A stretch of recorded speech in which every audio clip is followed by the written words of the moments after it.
Bonjour à tous et bienvenue pour le premier opus de notre nouvelle série Chronospace, l'émission qui remet le temps à sa place et chaque place en son temps. Et pour cette première émission, nous avons décidé de mettre la barre très haut en invitant un personnage extraordinaire, un homme dynamique, sympathique et très chaleureux, bien qu'habitant dans une région du monde où les températures frôlent plus souvent le zéro que le 20 degrés Celsius. Biologiste moléculaire de formation, il a vite compris que les organisations ont besoin d'aide pour s'organiser. Alors, il fonde Aliter Concept, que je cite ici, améliore les organisations en travaillant sur les composants de celles-ci, c'est-à-dire les gens qui la composent.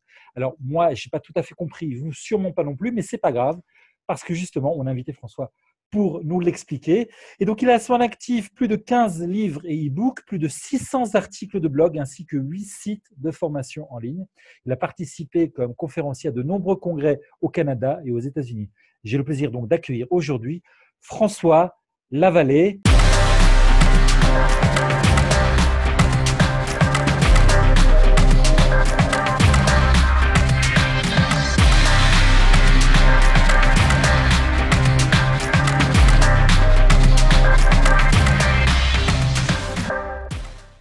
François, bonjour. Bonjour, comment allez-vous? Moi, j'ai une forme éclatante. Je suis très, très content de faire cette interview-là, de faire ce grand moment-là de Chronospace ensemble.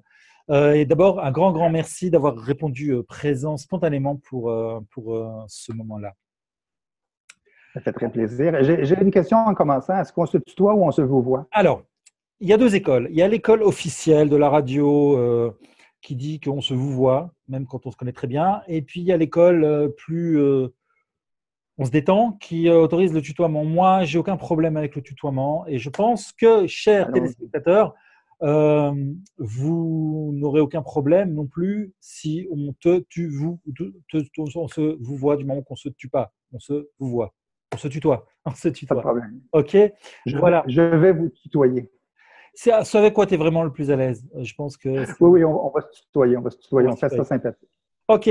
Alors, on va démarrer. Si tu devais te présenter en 30 secondes, que dirais-tu?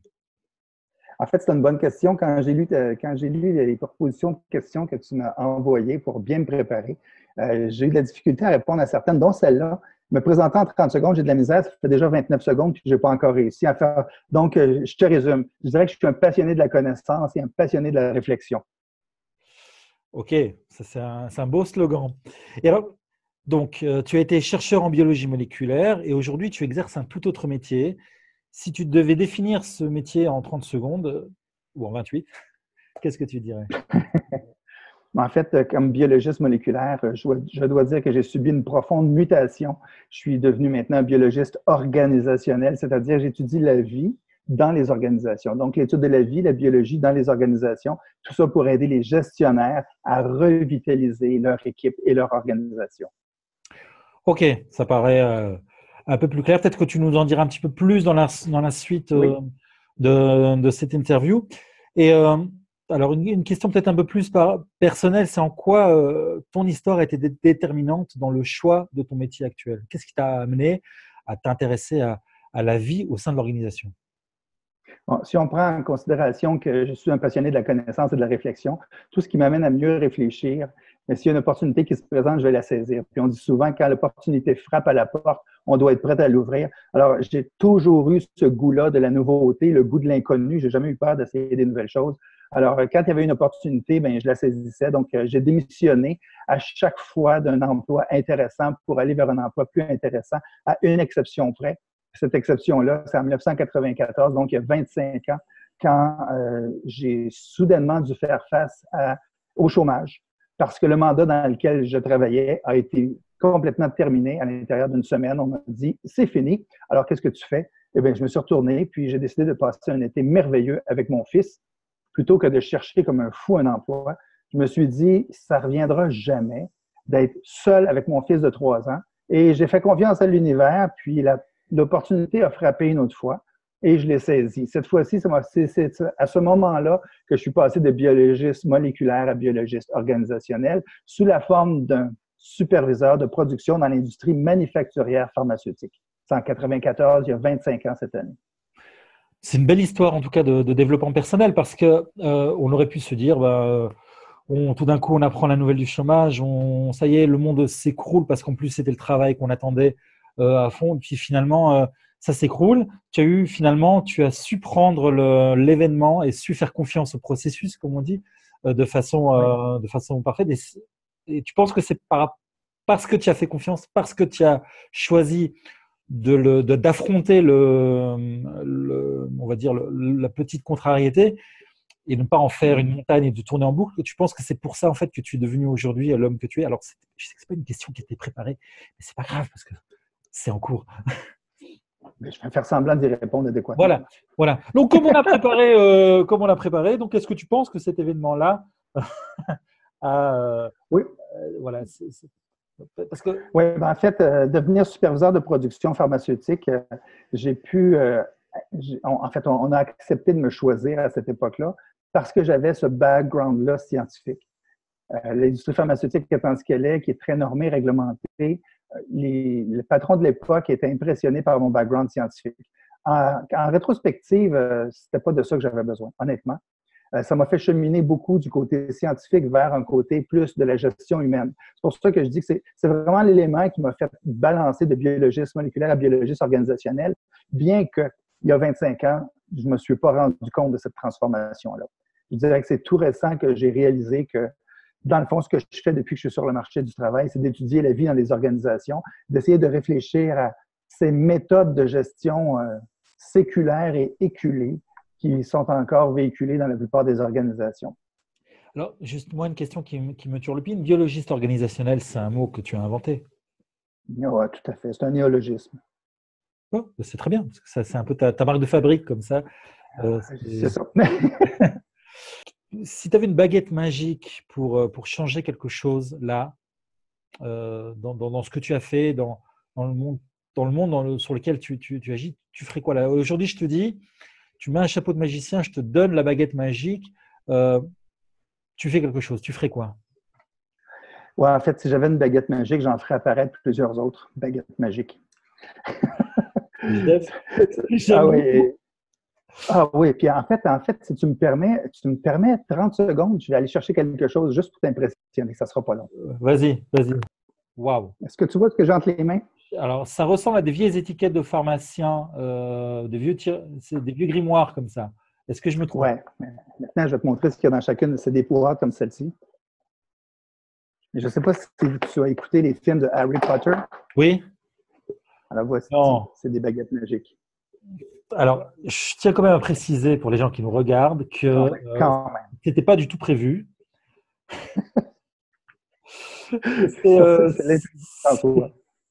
C'est extraordinaire.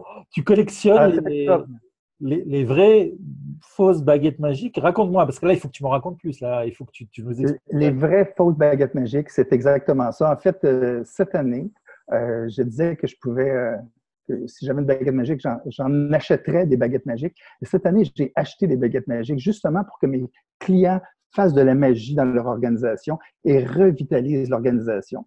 Et c'est étonnant de voir quand on leur donne une baguette magique, on leur dit maintenant, tu es un magicien de la gestion. Et les gens ont soudainement des idées et deviennent très créatifs. Et ce genre d'activité-là, en fait, c'est ce qui me caractérise. J'aime que les gens sortent de la boîte. En fait, je dirais, j'appelle même plus ça sortir de la boîte, j'appelle ça du leadership latéral. C'est-à-dire, plutôt que de suivre le chemin de fer, c'est qu'on divague d'un côté à l'autre, toujours en gardant la direction. J'appelle ça du leadership latéral et je te jure, avoir ce petit instrument entre les mains, ça fait des miracles. Ne me transforme pas en grenouille, s'il te plaît. Ouais. Non, mais non, c'est beaucoup plus subtil que ça. Pour plus sérieusement maintenant, comment tu expliques finalement que sans cet instrument-là, les gens ne le feraient pas?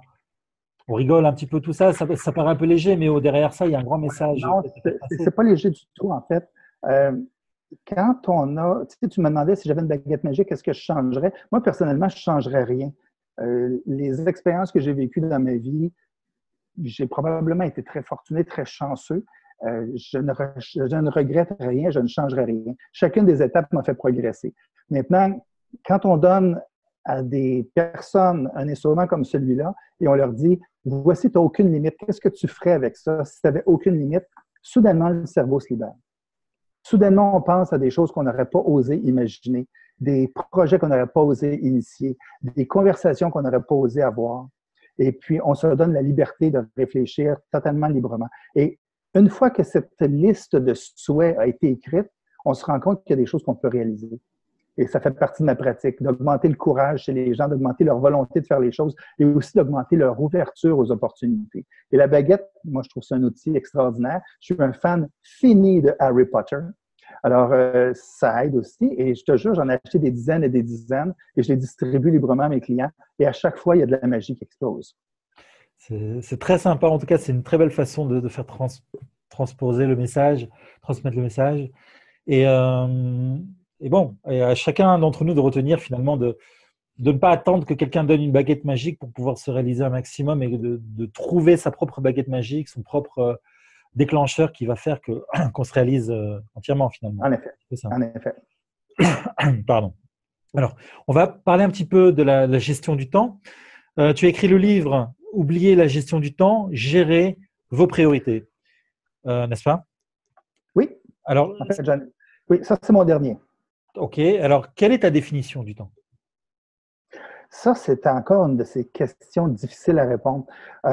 Je reviendrai sur un propos d'Albert Einstein. Albert Einstein disait, en fait, c'est lui qui a, disons, utilisé pour la première fois le concept d'espace-temps.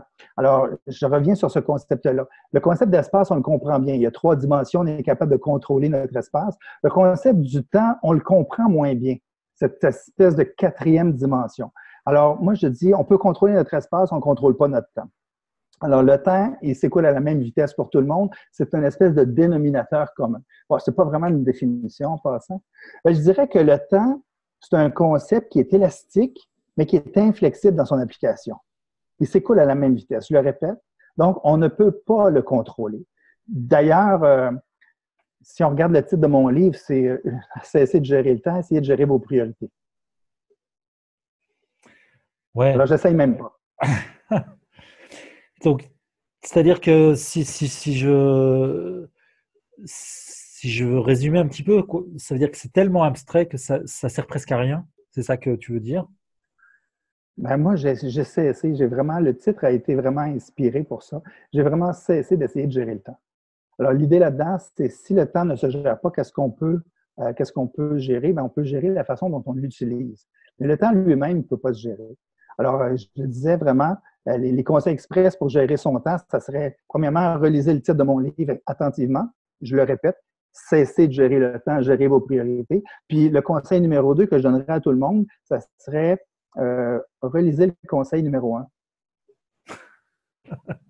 J'insiste vraiment beaucoup là-dessus. Les gens me disent, est-ce que tu donnes des cours de gestion de temps? Non, je donne des cours de gestion de priorité. Je fais réfléchir les gens sur ce qui est vraiment important pour eux. Et quand ça, c'est bien défini, avec quelques petits trucs pour mieux s'organiser, bien, si on fait la réflexion et on a quelques trucs pour s'organiser, la planification de notre agenda devient facile. En fait, c'est presque instantané.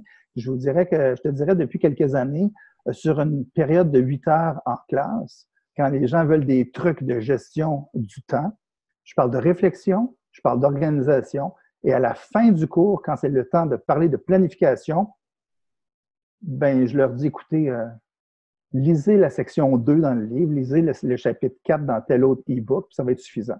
Alors, j'en parle même plus de planification. C'est la partie mécanique de la gestion du temps que j'ai complètement escamoté de mes cours. Wow. À ce point. Et alors, quand tu es face dans ta vie privée à quelqu'un qui n'a pas du tout la même conception du temps que toi, comment tu réagis? Parce que, alors, on a tous une épouse, évidemment, qui n'est pas prête pour aller à la cérémonie de mariage de la fille des Durand, par exemple. Comment qu'est-ce que ça écoute, à l'époque, quand j'étais jeune, j'avais tendance à réagir très fort et à me dire que les autres ne comprenaient pas. Depuis, après avoir lu Man's Search for Meaning de Viktor Frankl, c'est une citation de Viktor Frankl que je trouvais très intéressante. Il disait « Entre le stimulus et la réponse existe un espace et dans cet espace réside notre liberté de choisir. » Alors, quand je rencontre quelqu'un qui n'a pas la même vision du temps que moi, ben, Tout ce que je peux faire, c'est clarifier ce que moi je m'attends de cette personne-là, clarifier mes attentes, clarifier les conséquences de ne pas respecter les attentes. Mais le reste, je choisis de ne pas réagir fortement. On ne peut pas l'influencer les autres. C'est ça, c'est-à-dire que plutôt que de travailler l'autre, tu préfères travailler sur toi par rapport à par rapport aux autres. Ceci étant dit, si on parle de gestion du couple, ça vaut la peine de clarifier les attentes souvent. C'est ça. Sachant que c'est parfois géométrie variable aussi, et puis bon, ça dépend. C'est ça, parfois. Ça sent le vécu quand même un petit peu. Hein. Oh non, si peu.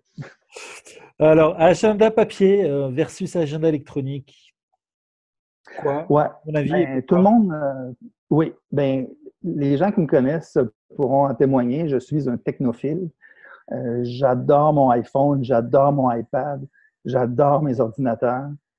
J'essaie d'automatiser le plus de tâches possible. Ceci étant dit, la gestion des priorités, ça passe par la réflexion, je l'ai dit tantôt. La réflexion, ça passe par un travail lent et profond. Et pour moi, malgré que je sois très technophile et que j'utilise tout ce qui peut être, encore une fois, automatisé, quand c'est le temps de réfléchir et de planifier, je le fais sur papier, toujours. J'ai commencé à le faire il y a plus de 20 ans, en 1998, et je me suis rendu compte que le cerveau est une machine hyper efficace, hyper performante, en autant qu'elle puisse ralentir. Le cerveau travaille bien au ralenti, et c'est pas avec des iPhones qui font seulement... En fait, tout ce qui s'appelle technologie, pour moi, en tout cas au niveau de la planification, ça fait seulement nous faciliter la réaction. Ça accélère notre réaction face aux événements, mais ça ralentit la réflexion. Alors, pour moi, c'est le papier. J'ai essayé pendant 2 ans d'utiliser des agendas électroniques très, très performants. Et à la fin des 2 années, je vivais beaucoup d'anxiété. Mon to-do list, ma liste de choses à faire s'est allongée de façon incroyable et je n'arrivais pas à faire ce que j'avais à faire. Alors, je suis revenu au papier. J'ai créé un planificateur pour des clients à l'époque qui m'avaient demandé de simplifier les agendas papier qui existaient sur le marché. Et j'ai commencé à les utiliser moi-même. Et depuis ce temps-là, j'utilise mon propre planificateur que j'appelle le chronographe. Mais c'est typiquement un agenda papier. Et quand je suggère aux gens de reprendre contrôle de leur vie, je le fais avec du papier. Et je dis, essayez-le sur papier pendant quelques semaines, voyez la différence. Parce qu'autrement, l'agenda électronique, c'est trop facile avec les agendas électroniques, avec les outils informatiques qu'on a, c'est trop facile de dire la semaine prochaine, la semaine prochaine, la semaine prochaine. Sur papier, il faut réécrire. Alors, à un moment donné, on doit prendre une décision. Je le repousse la semaine prochaine, je le fais maintenant ou je l'élimine. Et ça, bizarrement, électronique, en tout cas, mon expérience, c'était qu'après 10-15 ans de planification papier, je suis tombé sur l'électronique. J'ai trouvé ça très rigolo pendant 1 an. La deuxième année, ce que j'ai fait, c'est que j'ai repoussé à la semaine prochaine, à la semaine prochaine, à la semaine prochaine. Donc, ça ne m'aidait pas. Pas mal, intéressant, effectivement. C'est intéressant comme réflexion sur la technologie. Quelque part, comme quoi il ne faut pas toujours foncer sur la technologie, mais parfois avoir la réflexion derrière la technologie n'étant finalement qu'un outil. C'est exactement ça. Puis, dans certains cas, c'est la technologie qui est la plus efficace des solutions. Par exemple, si on doit se rappeler qu'il y a un événement qui arrive dans 15 minutes, dans 20 minutes, dans 4 jours et demi, bien là, ça vaut la peine d'utiliser la technologie pour se mettre une alarme, que ça soit bien synchronisé et que ça sonne au bon moment. Alors ça, le papier n'est pas très fort là-dessus. Mais il faut savoir utiliser la bonne technologie. Le papier, c'en est une technologie, c'est une vieille technologie, mais dans certains cas, c'est ce qu'on a besoin. Dans d'autres cas, c'est une technologie plus avancée. Mais encore une fois, c'est la réflexion, c'est de se dire, j'ai besoin de quoi, à quel moment et comment je dois l'utiliser. Alors justement, est-ce que la gestion du temps en 2019 est la même qu'en 2009, par exemple? Ben moi, je vous pose la question, je te pose la question, qu'est-ce qu'il y a de différent depuis 10 ans? C'est un peu le compliment de ce qu'on a discuté il y a 3 minutes. C'est la technologie est différente, on a moins de temps et on a besoin de cliquer et recevoir tout de suite. Je pense que… Ouais. Mais est-ce que les priorités ont changé depuis 10 ans? Alors, les priorités de l'être humain ne changent pas vraiment. Non, en fait, si on regarde, on pense beaucoup aux médias sociaux, on pense beaucoup aux appareils mobiles qui sont omniprésents, qui sont avec nous en tout temps. sauf que si on regarde les premiers écrits sur la gestion du temps, c'est Sénèque qui a écrit pour la première fois en gestion du temps, Marc Aurèle aussi. On parle de moins 100 avant Jésus-Christ. Marc Aurèle, c'est comme 300 après Jésus-Christ, si je me souviens bien. Il n'y avait pas de médias sociaux à l'époque. Pourtant, les préoccupations que ces deux sages-là mentionnaient dans leurs écrits sont très, très similaires à ce qu'on vit aujourd'hui. C'est-à-dire s'occuper des gens qu'on aime, faire attention de ne pas passer trop de temps au travail. Est-ce qu'on fait les bonnes choses au bon moment? Alors, c'est sûr que la vie dans la Rome antique était très, très différente d'aujourd'hui, mais en même temps, les problèmes principaux, les problèmes fondamentaux étaient similaires. Alors, l'iPhone n'a pas tout changé. Les priorités sont les mêmes. Notre façon de les aborder sont un peu différentes et on a tendance, comme toutes les nouvelles technologies, à pas vraiment les utiliser de la bonne façon au bon moment. On rentre là-dedans, on aime ça, on en profite, c'est presque un jouet, ça devient une addiction, mais les priorités profondes, elles ne changent pas. Alors, la gestion du temps en 2019, 2009 ou 1909, pour moi, c'est la même façon de les traiter. Traitons nos priorités d'abord, posons-nous la question, qu'est-ce qui est vraiment important pour nous? Puis ensuite, on choisira l'outil qui, lui, va évoluer avec le temps. Mais à la base, l'outil principal, c'est ce qu'on manque les deux oreilles derrière les yeux. Et malheureusement, c'est peut-être quelque chose qui a changé depuis quelques dizaines d'années. J'ai l'impression qu'on s'en sert moins. Waouh! Petite atrophie, peut-être. Ouais. Alors, si tu étais un objet, tu serais quoi? Encore une question intéressante. Spontanément, je te dirais un livre ou une guitare. Un livre ou une guitare? Mm-hmm. Un objet, pas deux objets. Et J'arrive pourquoi? pas à décider. Alors pourquoi? Et pourquoi un livre et pourquoi une guitare? Ben, le livre, on dit souvent que c'est le meilleur des amis. Il ne nous dit jamais non, on le prend quand on a besoin. Et puis, ça contient toute la connaissance de l'humanité, que ce soit un livre électronique ou un livre papier. Il reste que dans le livre, ça nous permet d'expliciter ce qu'on pense.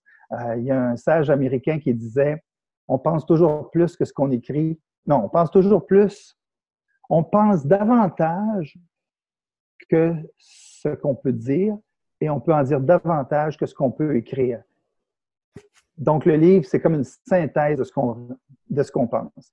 Alors, moi, je trouve que c'est l'objet idéal. La guitare, maintenant, c'est que la musique, pour moi, c'est le langage de l'âme. C'est profond, c'est pas toujours compréhensible. Puis, j'en ai plusieurs guitares. J'adore jouer de la musique, j'adore en écouter. Alors, pour moi, c'était un ou l'autre. Je te laisse choisir, tiens. Bon, c'est quoi cette technique qui consiste à renvoyer à l'intervieweur les questions que l'intervieweur il fait à l'interviewé? C'est quoi cette technique? Ça s'appelle la méthode socratique. Pourquoi pas? Je choisis. Non, je ne choisis pas, tiens. Je ne choisis pas. Peut-être d'ailleurs que ceux qui nous regardent, s'ils ont envie de choisir, peut-être qu'ils laissent un message sous la vidéo après. Si eux, ils étaient un objet entre une guitare ou un livre, qu'est-ce qu'ils choisissent? Ça pourrait être intéressant de savoir. D'ailleurs, c'est André Gide qui disait au début du 20e siècle, « Choisir, c'est renoncer ». Waouh! C'est probablement une des phrases les plus profondes que j'utilise quand on parle de gestion de priorité. Ouais, waouh, c'est pas mal, effectivement. Alors, j'aurais aimé ça y penser, mais c'est pas moi, c'est André Gide. Bien sûr, mais déjà le fait de on ne cite jamais des citations comme ça pour rien, je pense. qu'il y a toujours un fond d'identification quelque part à la personne qui est derrière la citation. C'est un bon point. Si je peux me permettre. Alors, on va revenir un petit peu sur ta société, donc Aliter et Concept. Alors, la biologie organisationnelle, ça c'est fait, on a expliqué en début de rencontre ce que c'était. Par contre, il y a une phrase sur le site sur laquelle j'ai rebondi, c'est « revitaliser les organisations par la réactivation des synergies existantes ». C'est-à-dire? La biologie organisationnelle, c'est pas de nouvelle science, mais moi, j'aime dire que c'est quelque chose de nouveau. C'est une prise de conscience. C'est basé sur ce que j'appelle les 3 lois de la biologie organisationnelle, qui sont inspirées des 3 lois de la robotique d'Isaac Asimov. Donc, c'est des lois qui bâtissent l'une par-dessus l'autre. La première loi, c'est interagir pour réussir. La deuxième loi, c'est savoir et pouvoir décider. La troisième loi, c'est apprendre pour grandir. Puis il y a une 4e loi que j'appelle la loi 0 ou la loi unique, c'est garder le cap. Alors, la biologie organisationnelle, dans le fond, quand on parle de synergie existante, c'est basé sur la première loi, interagir pour réussir. C'est ce qu'on fait de moins en moins dans les organisations maintenant. Les gens sont en silo, les gens sont dans des cubicules, des bureaux fermés. Les gens ne sont pas capables de parler à leur N+2 sans passer par leur N+1. Alors moi, je dis non, il faut interagir pour réussir. Donc, la synergie, c'est la possibilité d'avoir deux individus qui, lorsqu'ils travaillent ensemble, créent une somme qui est plus grande que la somme de leurs parties individuelles.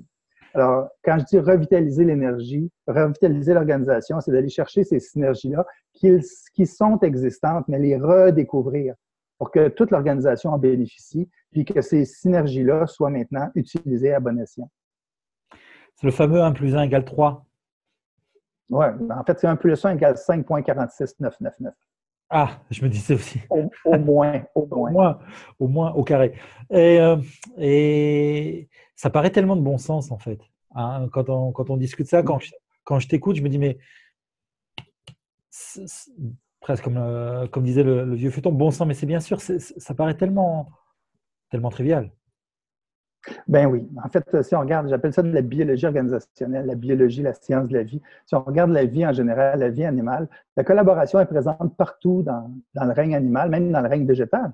Les synergies, ça existe entre les champignons dans la forêt et l'arbre. Il y a un partage de nutriments qui se fait par la terre, par les racines. Alors, la synergie, ça existe partout. Pourquoi est-ce que dans nos organisations, depuis que M. Taylor a décidé qu'il fallait uniformiser les pratiques, pourquoi est-ce qu'on n'a pas compris qu'il y avait peut-être du bon dans ce que M. Taylor nous professait en 1911, mais il faut aller plus loin que ça. Il faut revenir à la base. Puis la base, c'est que les gens aiment collaborer. Les humains, c'est des bêtes sociales, et puis on aime ça être ensemble, on aime ça collaborer, puis c'est cette collaboration-là, cette créativité-là spontanée qui fait qu'on a pu évoluer autant.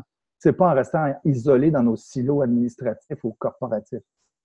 C'est un magnifique message, en tout cas, là, que tu nous livres, en tout cas. Alors, en regardant un peu les programmes que tu proposes, il y a 3 mots-clés qui ressortent, c'est bonne pratique, qualité et gestion des priorités.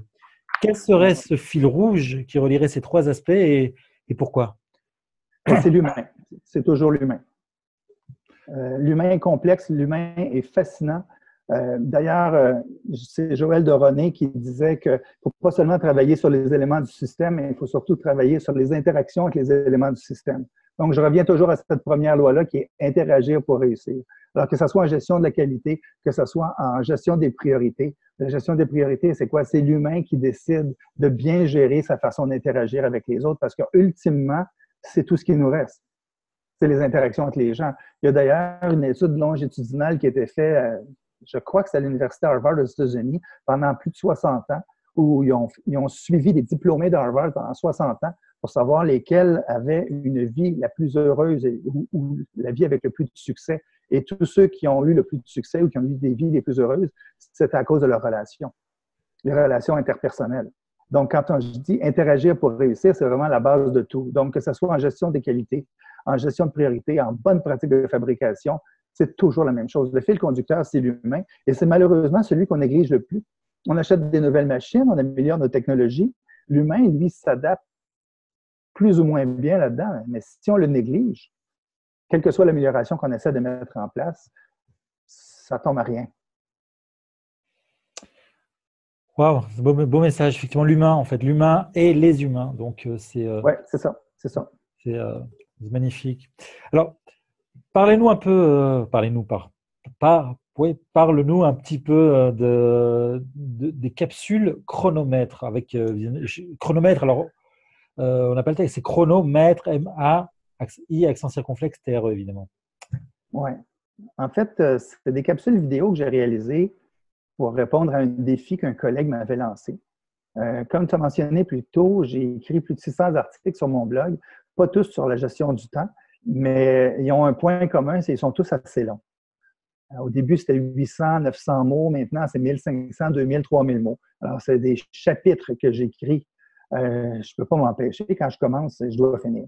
Alors, mon collègue me disait, tes articles sont super intéressants, mais qui est-ce qui a le temps de lire un article de 3000 mots? Ça prend au moins 15 minutes.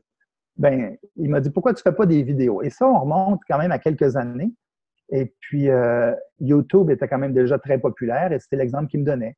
Il dit, tu devrais faire des capsules de 2-3 minutes avec des trucs de gestion de priorité. Et j'ai trouvé que c'était intéressant et je me suis lancé le défi d'en faire une capsule par semaine. Bon, j'en ai fait 90. Ça fait beaucoup, beaucoup, Ça fait beaucoup de presque 2 trucs. ans. Ouais. Ça fait presque 2 Ouais. ans. Ouais. Ben, c'est ça. Alors, j'écrivais les 3 minutes du chronomètre, 3 trucs en 3 minutes. Et puis, ça a eu un certain succès. Pas le succès escompté, cependant. Alors, j'ai décidé d'arrêter après 90 capsules. Je trouvais que c'était assez. Et puis, au début, c'était disponible sur mon blog, disponible sur YouTube. Par la suite, j'ai offert des DVD pour me rendre compte assez rapidement que le DVD est en train de mourir. Et là, maintenant, c'est offert sous forme de programme en ligne, les 90 capsules de 3 minutes. Si on calcule, c'est 270 minutes, donc 6h30. Non, 4h30. 4h30, sans presque d'interruption. Et YouTube, c'est bien, mais il faut faire des recherches à toutes les fois. Alors que quand on prend le cours en ligne, ben c'est répertorié facilement en ordre chronologique. C'est plus facile à consulter. Et donc ça, c'est disponible donc, sur ton site, sur ton blog. Hein. Oui, oui, On rappellera l'adresse tout à l'heure. Juste oui. peut-être une dernière question pour clôturer cet entretien. Là, aujourd'hui, quels sont les projets de François Lavallée? Ouais. En fait, j'ai probablement trop de projets. Mais, Il faut prioriser. Attention. oui, ben c'est pour ça que c'est une belle question. Certainement, mon projet prioritaire, ça serait d'écrire un livre sur la biologie organisationnelle. En fait, une série de livres. J'ai déjà commencé le travail et ça a donné un volume de plus de 500 pages. Donc, ça va être plusieurs livres pour clarifier les 3 lois de la biologie organisationnelle, les concepts que je véhicule depuis plusieurs années. Je voudrais aussi, toujours en ordre de priorité, avoir une deuxième édition de mon planificateur, le chronographe. Ça a été fait à l'époque pour des superviseurs de production qui avaient besoin d'un manuel spirale facile à utiliser. Mais mes fils, qui ont 22 et 27 ans aujourd'hui, me disent que c'est pas très sexy. Alors, je vais le faire plus sous forme journal de bord, plus agréable, plus sexy. Ben, ça, c'est un autre projet. J'ai aussi des outils de créativité que j'ai créés pour un client que j'aimerais renouveler, faire une deuxième édition de ça. Une tournée mondiale, faire des conférences sur la biologie organisationnelle et ses 3 lois. Aussi une tournée avec mon band qui pourrait faire la première partie, en fait, de ma conférence. Alors, on commencerait avec un spectacle de 1h30 de heavy metal pour ensuite faire une conférence sur la biologie organisationnelle et recabler le cerveau des participants. Et puis, là, je vais poser une question. Est-ce que tu aimes le métal norvégien? Norvégien, Ouais, alors j'aime le métal en général. Norvégien, je ne connais pas la nuance du métal norvégien. ouais, ouais, ouais. Du black metal norvégien, en fait. C'est quoi Ça, le c'est une métal question comme norvégien? ça. Alors, black metal norvégien, ça, c'est une expérience. Je t'enverrai des fichiers. Ça, c'est vraiment une expérience. Alors oui, j'ai plein de projets. La musique en fait partie d'ailleurs. Alors, quand on parlait des priorités, je l'ai mentionné en listant, première partie avec mon band de rock, mais vraiment la musique est une priorité. C'est une grande partie de ma vie. Et puis, étant donné que j'ai pas grand-chose à faire autre que faire des conférences, écrire des livres, faire des entrevues, ouais, Il je s'ennuie priorise. le monsieur, il s'ennuie le monsieur. Euh, Ah, je, je, j'ai je 4 guitares dans mon bureau puis je joue à tous les jours. Je voudrais pas dire, François, mais on avait beaucoup, beaucoup, beaucoup de personnes qui ont regardé. Et puis, dès que tu as prononcé le mot métal norvégien, il y a eu une chute pas possible dans le nombre de visiteurs. Non, c'est pas vrai. C'est pas vrai.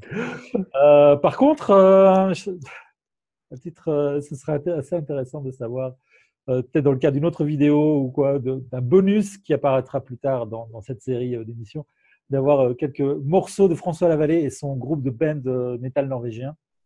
Pourquoi pas?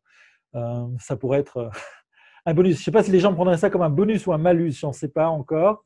Mais, mais en tout cas, Question de choix. ouais, Choisir, c'est renoncer. exactement, voilà. Bon, bah, écoute, je n'ose pas continuer en fait, parce que j'ai un petit peu peur de là où on va. Non, en tout cas, je trouve sur cette note d'humour et de culture je trouve on a passé vraiment une demi-heure d'interview vraiment très, très. En tout cas, moi, j'ai passé un très, très bon moment. Pour résumer donc un petit peu par rapport à tout ce que tu as dit, par rapport à tout ça, si tu devais résumer notre entrevue, si tu devais résumer François, son environnement, son interaction, ses projets, peut-être en 15-20 secondes pour clôturer le truc avant de donner quelques adresses aussi utiles peut-être. Donc, le mot de la fin. Encore. Ouais, ben, le mot de la fin, c'est la citation d'André Gide. Je l'ai dit à 2 reprises déjà, je l'ai dit une 3e reprise. Choisir, c'est renoncer. La gestion des priorités, ça passe par des choix. Il faut avoir des choix intelligents, il faut réfléchir à nos choix. Et puis, ceux qui sont intéressés à savoir plus, ben, mon livre est disponible sur mon site web, aliterconcept.com. De là, vous pourrez aller sur plusieurs autres sites pour avoir accès aux cours en ligne, à la boutique et tout ça. Mais essentiellement, je résume, 4e fois aujourd'hui, choisir, c'est renoncer. Choisir, c'est quoi encore? Non, je rigole. Renoncer. Voilà. Eh bien, écoute, je propose que, voilà, on là. François, merci beaucoup pour avoir fait cette interview. C'était vraiment très, très sympa. J'espère que vous avez aussi, vous qui nous regardez, qui va passer un moment très, très sympathique. Mais n'hésitez pas, mettez-nous vos commentaires, mettez-nous vos suggestions de black metal norvégien. Oui. Voilà. Par exemple, voilà. Est-ce que vous aimez le métal norvégien? Quel est votre groupe de heavy metal préféré? François Lavallée devrait-il continuer à faire du hard rock ou devrait-il rester à faire de la biologie organisationnelle? Voilà, n'hésitez pas. En tout cas, merci beaucoup François. Au revoir à tous et on se retrouve dans d'autres épisodes de Chronospace. Au revoir et merci beaucoup. Au revoir. Merci beaucoup. À bientôt. À bientôt. Au revoir.